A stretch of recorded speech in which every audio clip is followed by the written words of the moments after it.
Hey, this is Bear from Portakeeper, and I just got done taking apart this Niche Zero that I got today. But fair is fair. This is going to be my first comparison between these two grinders. I'm an engineer. I love to see how stuff works, how their engineers design stuff. So this is something that I find a lot of enjoyment looking at. And really, I think the way that something's designed is maybe as important or more important to me than about anything. I mean, if it's not designed well, it's not going to last well. It's not going to perform well. So let's just take a look. So I took the bellows off, and if you're not familiar, I've been selling these Turin rings. It's something that I came up with because I was a little bit annoyed with the way that this little line in the front is supposed to line up with these notches. You cannot see it at all. I'm going to take this off real quick. Loosen it up. This does not come with it. It's just a plastic ring. It has a set screw in the back, and this hole in the front lines up with the numbers. So take that off, and to take it apart, you just spin it. And I'd say that this ring is stiffer than the Niche by far. But you really don't want it moving around. I didn't see anything that would keep this from moving too much. This one did seem a bit stiffer. But this top just slides off. It has your number indicators on top. And then I showed you in a different video. I'm expecting this to be a lot dirtier. I've been using this pretty extensively for a couple weeks now. So pretty dirty on the inside. If you think that's bad, it's really not that big a deal. I mean, you should be cleaning these pretty often. And about any grinder of this caliber, it's going to retain some grounds in there, some transfer. So try not to make a big mess here.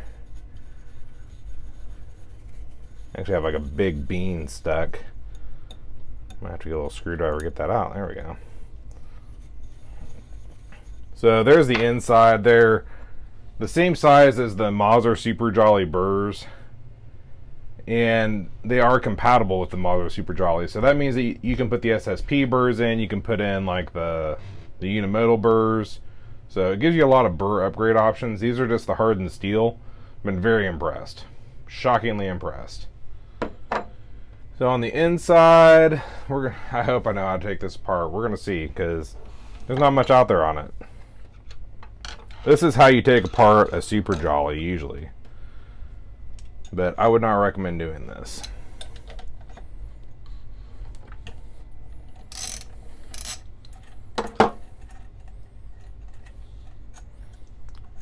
So I'm just barely sticking that into the chute to lock it up. With the Niche, I didn't have that issue because it has the planetary gearbox, so it's not going to spin on you. With this, it's just going to keep spinning. And there's the top.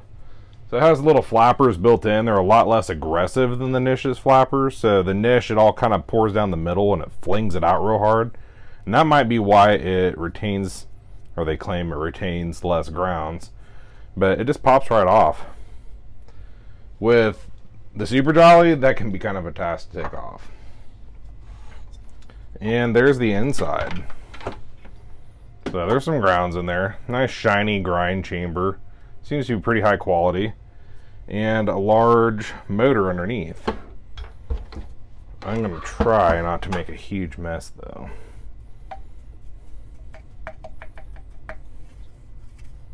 It does retain some. This does have a clump buster.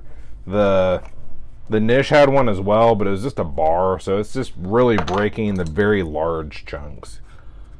This one, I think it's plastic, which isn't that uncommon.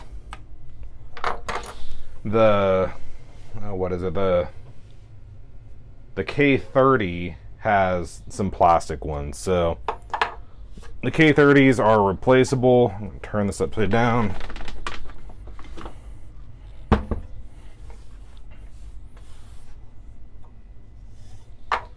And there is the grind chamber.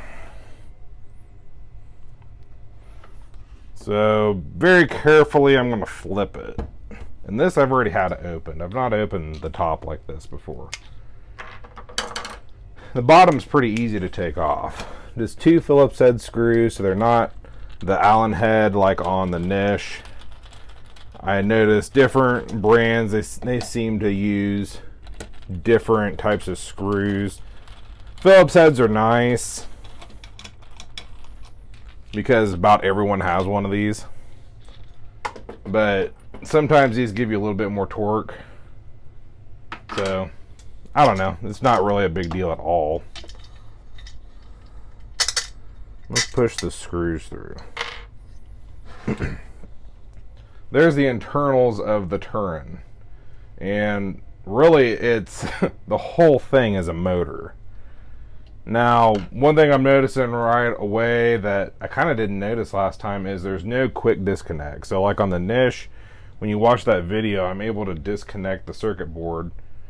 But honestly, you shouldn't be in here. So I wouldn't worry about it too much. This is some electronics for the timer function. So if you're not familiar with that, this is actually just a momentary switch. It's not click in and it stays and then click it again and it comes back out. It's a button. So when you do it, it's actually turning on a timer and the grinder at the same time. But if you don't turn the grinder off within 45 seconds, I have a video on it, it will turn itself off. So let's say you're coming home, you're putting your mail or your wallet or something on your counter and you accidentally bump that and walk off. It's not just going to sit there and run and run and run and run. It's going to turn itself off. I really like that feature. You don't have to let it run for 45 seconds though. You can just click it again and it'll turn off. So that's what that electronics does. Pretty simple. This is the starting capacitor because it's a huge motor in comparison. I mean, we saw that niche motor and it was just so small. I mean, this thing is huge. I mean, it's big. So I don't know if I can get this motor out very easily. A lot of times they press fit these in. So I don't think I want to try to remove it from this, but that's the top of the motor and that's the bottom of the motor. So it is huge, huge motor.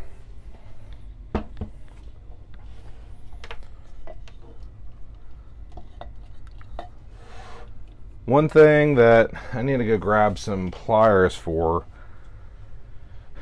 Oh man, this could be difficult. We'll start by taking the chute off, or this fork off, I mean. And the fork removes with the Phillips head screw.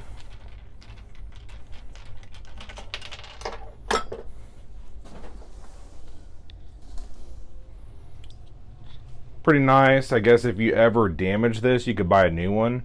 It is aluminum. I didn't know if it was plastic. It looked a little bit flimsy at first. But it also fits your portafilters. So it fits very nice. And it holds better than I thought. I thought it might fall out. I didn't even clip it in. Holds much better than I thought. So I've been really enjoying this fork quite a bit. It also fits the dosing cup. So pretty simple, innovative idea. You can get both, best out of both, so kind of cool. To take this off, I think I'm gonna have to go get some pliers. So I might have to pause this. We're gonna take these 2 screws out. Let's see if it just comes off.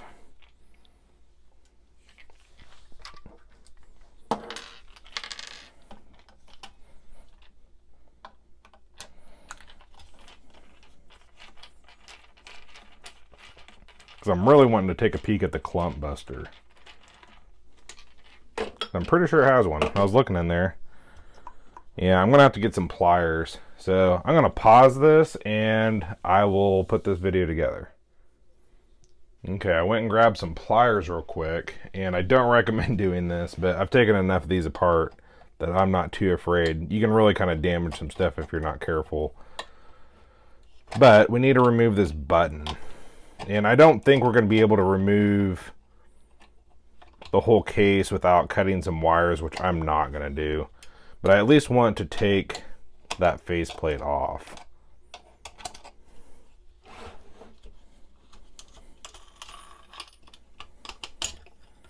There we go.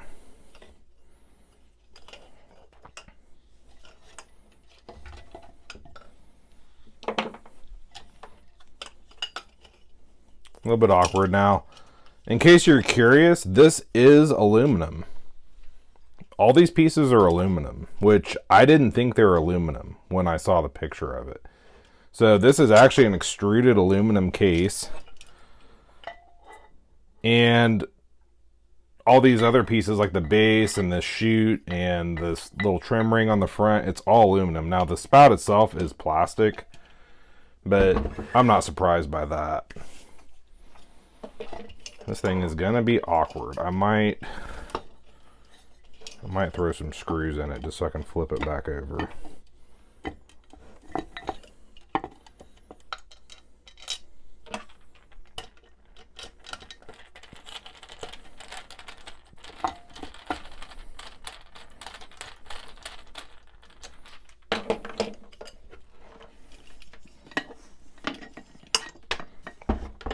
This is unplugged, FYI.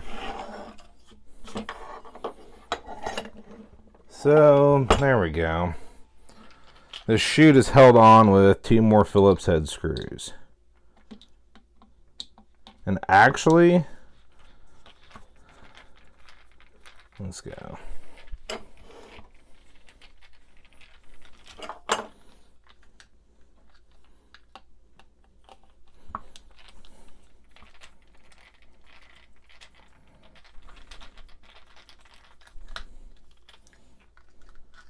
It looks like this is actually wrapped in vinyl.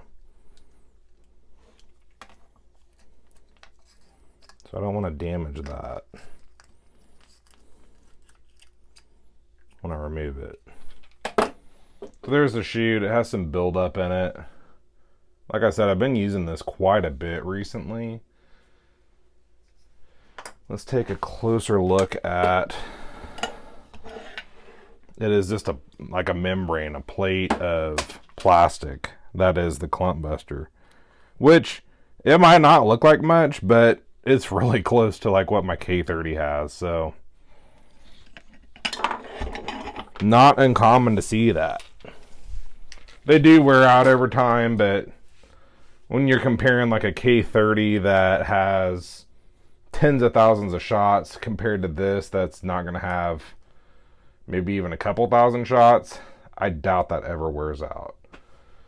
So there is kind of an overview of taking this apart. I don't think I can take, yeah, there's no screws in there. Taking this motor out, I almost guarantee it is press fit in, so it'd be a real nightmare to take the motor out. I did it in my Super Jolly. You had to bake it in the oven, do all this stuff. I'm not going to do that here. The niche is pretty easy to take out. But the motor itself in this is about that big. I mean, it's a pretty big motor. It is all aluminum. Even the trim plates, the base. This ring here is aluminum. Burr holders are aluminum. This is aluminum. Really, the only plastic on this that I've seen is some of these electronics and this chute. And I didn't realize the chute was plastic, but I'm really not that surprised, so... Let me know what you think down in the comments. I'd like to hear your thoughts between watch the niche and watch this. Tell me what you think the internals are like. I'm more impressed with the Turin. I know a lot of people are probably expecting that. But I like big motors. I like AC big motors that just sit there and hum. I mean, this thing, it's grinding a little bit, quite a bit faster. About twice as fast as the niche. I think this takes about 8 to 10 seconds, where that was taking, I don't know, 18 to 20. So, quite a bit faster. Again, just let me know what you think. I'd like to hear from y'all. Have a good evening.